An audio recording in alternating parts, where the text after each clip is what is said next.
welcome back to Member Musing. You're joining me, Brooke Hall, as I talk to Middle East and North Africa Leisure and Attractions Council members about the thriving MENA leisure landscape. This Menalac podcast brings you engaging dialogues regarding the MENA leisure and entertainment sector, as well as spotlighting the pioneering products, thrilling offerings and amazing accomplishments of Menalac members. I would like to welcome to Member Musing Francis Jackson, Business Director and Operations Manager of Pico. Francis is joined by his colleague Daniel Steffe, Project Planner for Pico.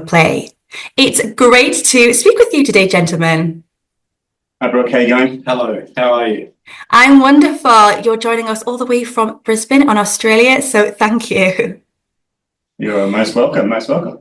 Now, Pico is a global leader in the planning, design, development and construction of world-class themed attractions, including theme parks, nature-based tourism sites, adventure attractions and other leisure and entertainment destinations. We heard from Pico back in October 2023 about the impact of lighting shows on attractions' success. But today, I'm looking to discuss what goes on behind the scenes when planning leisure destinations. So, Francis, what is meant by the term leisure destination? Is it a concept that has actually changed over the years as the industry evolves? And perhaps you could give some examples of leisure destinations we have in the MENA region. Fantastic. I think it's a really great question. I think when we talk about leisure destinations, we're referring to more than just theme park or resort. It's more of becoming a broader concept, a place where people come not just for entertainment, but also for a lifestyle experience. It might include culture, sport, retail, dining, hospitality, all brought together in a meaningful way. I think in the MENA region, we're seeing a shift from standalone attractions to fully integrated projects. And you think of Yas Island, and if I think of Qiddiya or the Red Sea projects, these are destinations for multi-day experiences. And what's exciting is that we're starting to see local culture and stories embedded into these developments. And it wasn't always that way, say 5 or 10, 15 years ago. Do you think there's a reason for this shift in these destinations being more integrated, or is that just how it's evolved? I think that's a global change. I think people's are valuing their leisure time far more over time. You know, we all, you know, a work hard, play hard mentality is coming into play, and you know, leisure includes anything or any activity people do in their downtime, whether it's short or long, whether it's close or far. You know, that sense of escapism and you know, adding value to your life, enriching your life, you know, in those moments between, you know, household admin and work and the general day to day. I think the sort of the internet, social media, all those things has made the world, you know, smaller, and, you know, affordable air travel, you know, package holidays, all those things, you know, mean that, you know, the world is more accessible, and previously remote, distant destinations are now, you know, within easy reach. And, you know, a lot of the world's economies who haven't, you know, led the way in tourism are now playing catch up and adding, you know, leisure pillars to their economies is obvious, and, you know, part of, you know, nation building and part of, you know, growing attraction, you know, from around the world. So I think the evolution of the leisure market in, you know, in those countries and those destinations that we're speaking about, I think is smart, and, you know, people are going to want to explore new parts of the world, and so you need to give them reasons to do that. And I guess within, you know, a family, each person has preferences as well. So trying to keep a family engaged all day, or maybe even for a few days, you want to be targeting those preferences within the family without having arguments. Absolutely. Yeah. The kind of, yeah, diversity of the offer and the multiple reasons to visit, you know, the single silver bullet idea, you know, is not the best strategy, you know, and diversifying offer, diversifying income streams, diversifying just reasons to visit in general is just obviously good business. Yeah.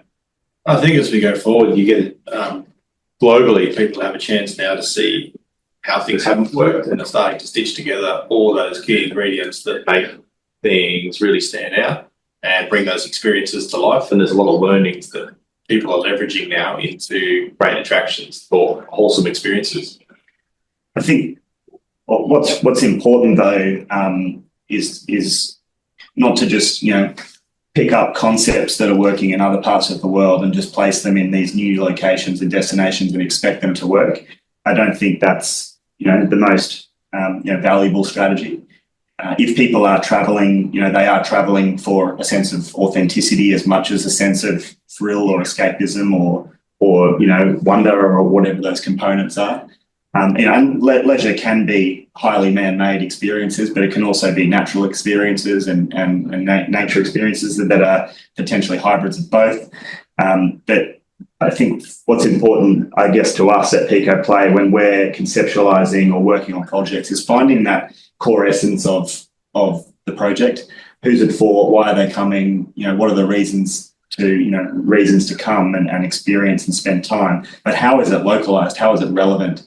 And the world's kind of leisure seekers are demanding and astutely aware of what's out there. And you see other destinations around the world that really take globally universal concepts like a water park or a theme park or a family entertainment centre, but making it relevant to the particular country, the location, understanding climate, understanding cultural nuance and all those different elements. And before we pick up a pen and design anything or create anything, we really go back to first principles and build up a narrative and a story that is going to connect with the right audience, and not just attract global travellers to come and spend money, but to build sources of national pride. A lot of these destinations that are emerging that we're talking about are wanting to compete on the world stage and wanting mind share on in a very busy and bustling global world. So you don't just biggest, best, largest, fastest, all those elements are great, but having that cultural overlay, having that sense of awareness of the surroundings is just absolutely critical in our view. And understanding that audience, the customer first principle and mindset in influencing your design, who you're really building this for, what are their habits, what are their expectations, what are their spending patterns, that sort of level of detail, and you tying that in with the operational strategy makes a real difference to a place that, or the difference between one that really survives or one that doesn't quite survive or thrive as it should. That customer first mindset is a really important piece in everything that we do. You're already demonstrating your expert knowledge there. And if we think of what you've just said about what a leisure destination is, very, large kind of integrated environments. And you're already starting to highlight for me the types of things that the two of you and the rest of your team at Pico Play get stuck into. Can we maybe get a little bit more specific, or not specific, but Daniel, as the expert planner, what goes into planning a leisure destination? I know you could probably be here all day talking to me about this, but maybe some key things or some things that you feel people wouldn't necessarily be aware of, but are actually quite crucial to the success of these leisure destinations. Yeah, absolutely. First of all, it is as much fun as it sounds. And, telling people that that's what you do for a living unlocks a very rich and rewarding conversation, because everyone's, acutely aware of leisure, and they're also highly interested in what goes on behind the scenes. I think from us, like I said earlier, we have an incredible design team, an incredible creative team who can conceptualize and visualize, build, manage the most incredible kind of places. But before we get anywhere near that, the upfront planning and thinking is vital to making sure that that is fit for purpose, going to stand the test of time and be there in 50 years, not just when it's open. So for us, it starts with the why. Why are we? What's the purpose? Why are we here? What's the role of this attraction, this experience in an economy, in a developers pool of projects? What's the purpose of what we're doing, and then who is it for? And so defining the market, what types of people are we attracting? How many of them are there? What are their behaviours and patterns? What's the competitive landscape look like? Not just in terms of offer, but in terms of pricing, in terms of support services, in terms of dining, F&B, all the other different components that go into a leisure attraction. And we kind of really build out a kind of landscape map of this particular project. And sometimes we get into site selection as well. We might have an idea, or a client might have an idea, but they don't know where to put it. How big should it be? Should it be, should it be? Sometimes should it be water play? Should it be, dry rides? Should it be an indoor? Should it be outdoor? It really kind of depends on the client, but we are all the way back to first principles, building a business case that's fundamentally immersed in real data, real analysis, and a strategic direction for the project that we know has real kind of meat on the bone in terms of why it's going to be successful. And I think once we've got a business case together, then we start to look at articulating that to attract this many visitors based on the data. Then what are the types of attractions that many people need? How many units of entertainment would they need in a particular day? What are the opening hours? What does retail look like? What does F&B look like? And that's before we've even kind of put pen to paper in terms of designing something. How will the visitor move through the space, and how does that operation over time scale? And are there what type of brand partnerships would or could make that destination stand out? All really key things. And other innocuous components like climate, local climate, regional climates, and how they impact an orientation of the layout, how it's placed, all local holidays. When are you open throughout the year? How many days are shut because of certain religious holidays or local cultural holidays, etc., and overlaying that over operational planning, etc.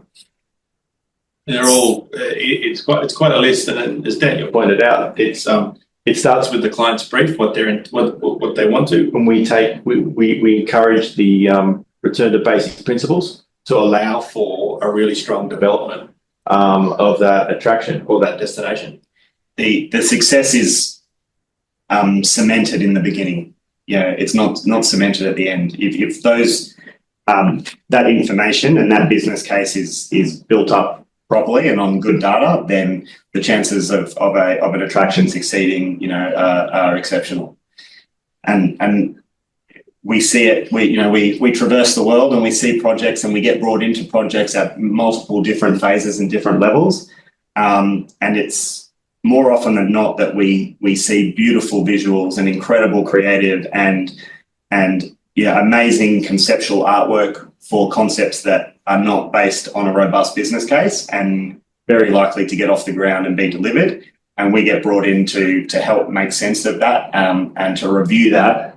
And so we always kind of pause that process, go back to first principles, build up the business case, and then use that business case to evaluate concepts and creative and adjust and shift where necessary. And the ultimate, these parks and these experiences need to be sustainable. They need to they need to be profitable because they require reinvestment over time. They require safety, they require customer service, they require all these things that are based on investment. And so all of these things need to be considered upfront to make sure that they last and that they're there for generations to enjoy, which obviously the best leisure destinations are there for generations.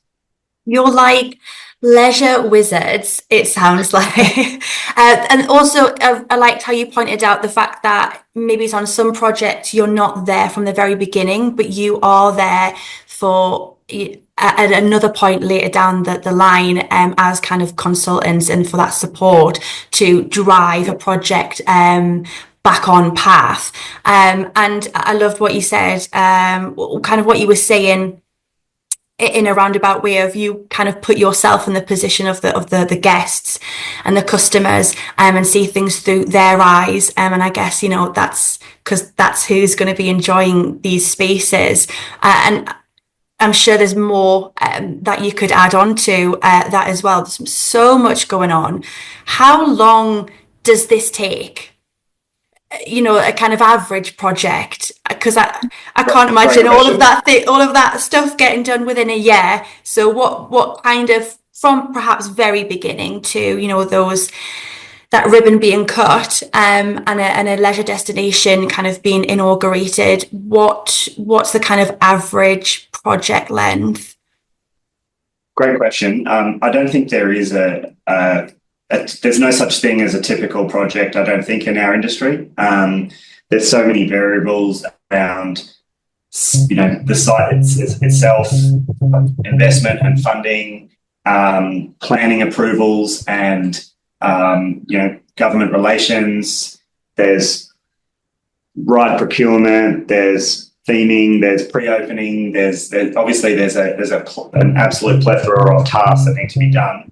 And they vary. They vary in length from project to project. We get asked to move mountains often. We get asked to do things in impossible timeframes, and I don't know what it is, but we seem to get there. Pico Play has an incredible culture, and maybe that's to do with the fact that we're working in such a fun environment on such fun projects, but.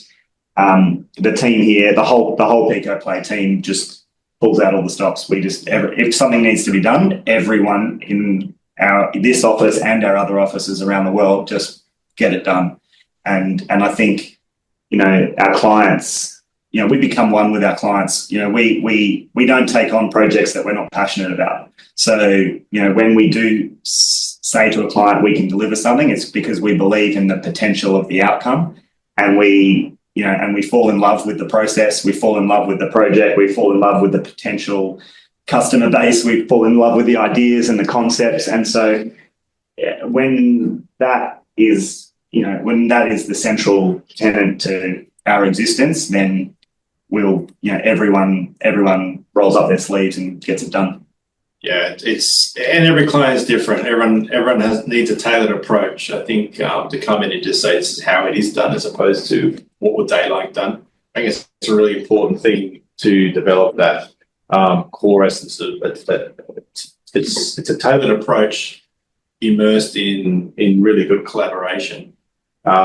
We see, our short-term projects sort of run somewhere in the 3 to sort of 4. We see projects with 5-year lead time. We know of projects that have been in gestation for several years before they reach outpoint because of key points that Daniel's raised, such as development application, funding challenges, etc., or conceptual ideas haven't been or aren't aligned, etc. But we've also worked with projects that run on shorter timeframes than anything I just explained, and they bring with it different challenges, but there are ways to mobilise and pivot to support that. And again, collaborate and communication is often one of the biggest the biggest saviours of all of these to make these things work.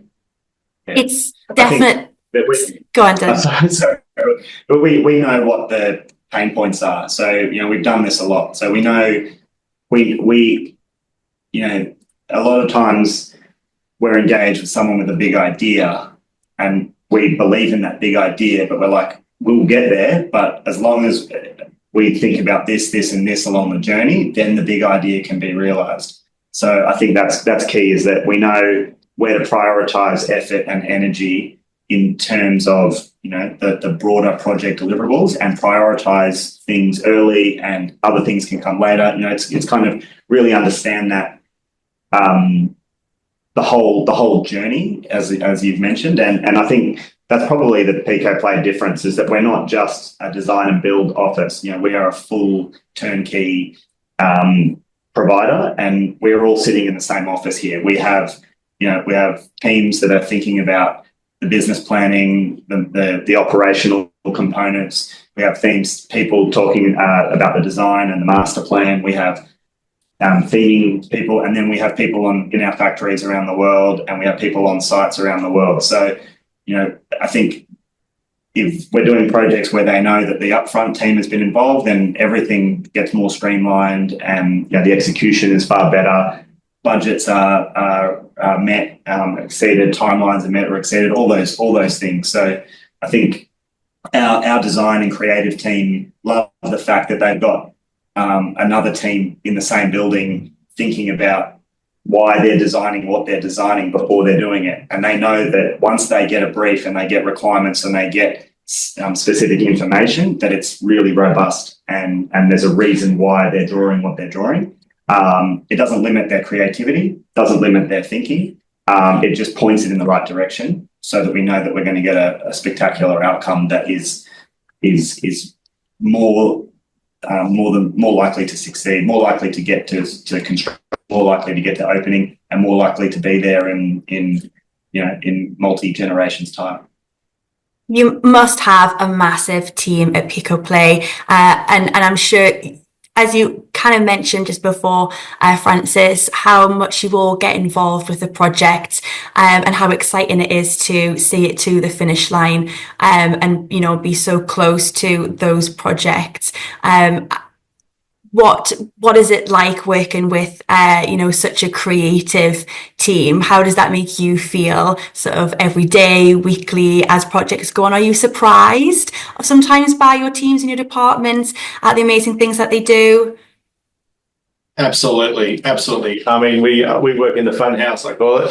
It's fun to come to work. We get to work with really exciting projects, people with huge ideas and aspirations that they want to bring to life, and we help facilitate that, and that flows all the way through all of our team. We get to see often projects from end to end, which is exciting. Sometimes we come in partway through, but ultimately what we end up doing is we're creating fun projects that ultimately become really fun destinations for everybody alike, and that's exciting. And it's great to see with this when it comes to fruition. We get to go back and look at our handiwork, and we get to experience that too. So it gives us an incredible ability to travel a large part of the world and work in what is effectively a really exciting business. I think the fact that the sheer volume of people that work at Pico Play that on their days off go to theme parks, either here or in around the world, tells you that when you spend your days off going to work again, it means that you love it. And it's an energy that's palpable, and I think the diversity of projects as well. Like, we don't just do one type of attraction. We are across the entire entertainment and leisure market in various forms, and so that creates movement, that creates excitement, that creates diversity of thought. And we also do it in multiple markets around the world, which, as I said earlier, about that, finding that authenticity, finding that relevance to a local market. That means you can't do that unless you understand those markets. And again, that's more diversity, that's more creativity, that's more thought. So I think the creativity breeds creativity, and we spiral up as a collective, and we got more than 450 people in the teams now all around the world, from head office on the Gold Coast to the factory in Malaysia, the factory in Vietnam, the factory in Saudi Arabia, and the teams on site delivering the attractions emanating out of those factories. So, and that creating fun culture kind of permeates that. Francis and I get to travel a lot and visit those teams and see those sites under construction, and it's just like we're all in the one office, with the same set of high fives and the same set of positive energy, and that just translates directly into our work and our projects and the things we're doing. I know you have some projects within the MENA region, and you may not be able to talk about them, but I actually kind of more want your opinion overall. Just before we go, you've already talked a couple of times about it's important to know your region and the location, and your kind of your guests within that region. And as I say, you're very well versed in what is the continually growing MENA region. We know Saudi is up and coming, and areas in North Africa as well are kind of joining this expansion. So, are there any maybe particular trends that you're seeing within new leisure destinations, maybe globally, but more within the region, or do you have any predictions? As the wizard that you are, do you have any predictions? There's probably three key things that we see in our projects in the region, and that's scale, ambition, and just generally the level of creative thought that's going into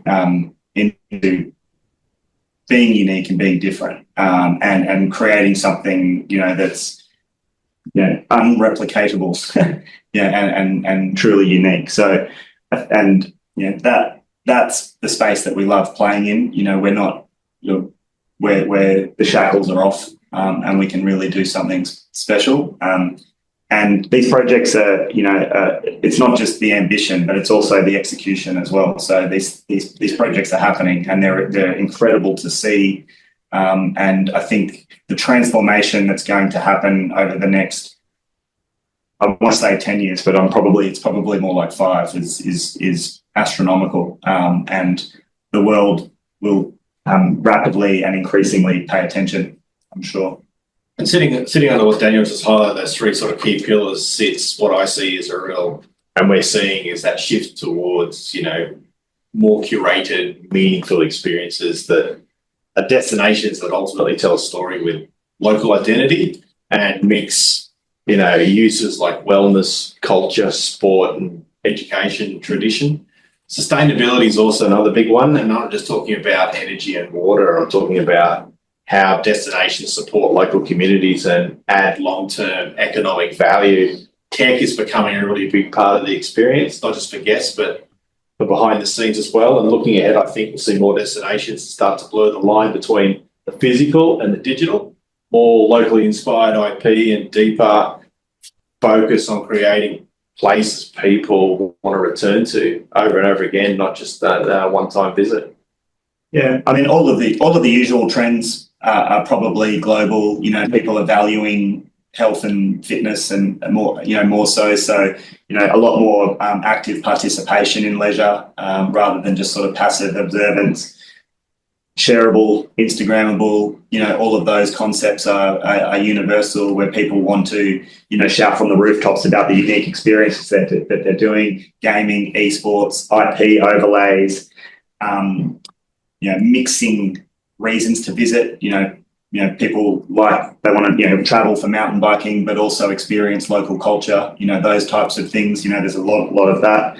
And like Francis said, that the technology overlay is absolutely critical to not just the guest experience, but to drive visitation, to drive ticket sales, to maximize upsell opportunities and all those sort of things. That there's a plethora of trends moving down the chain, which from our perspective, these things are just now non-negotiable. If you're not thinking about those, you're not going to succeed, because your competitors will. So.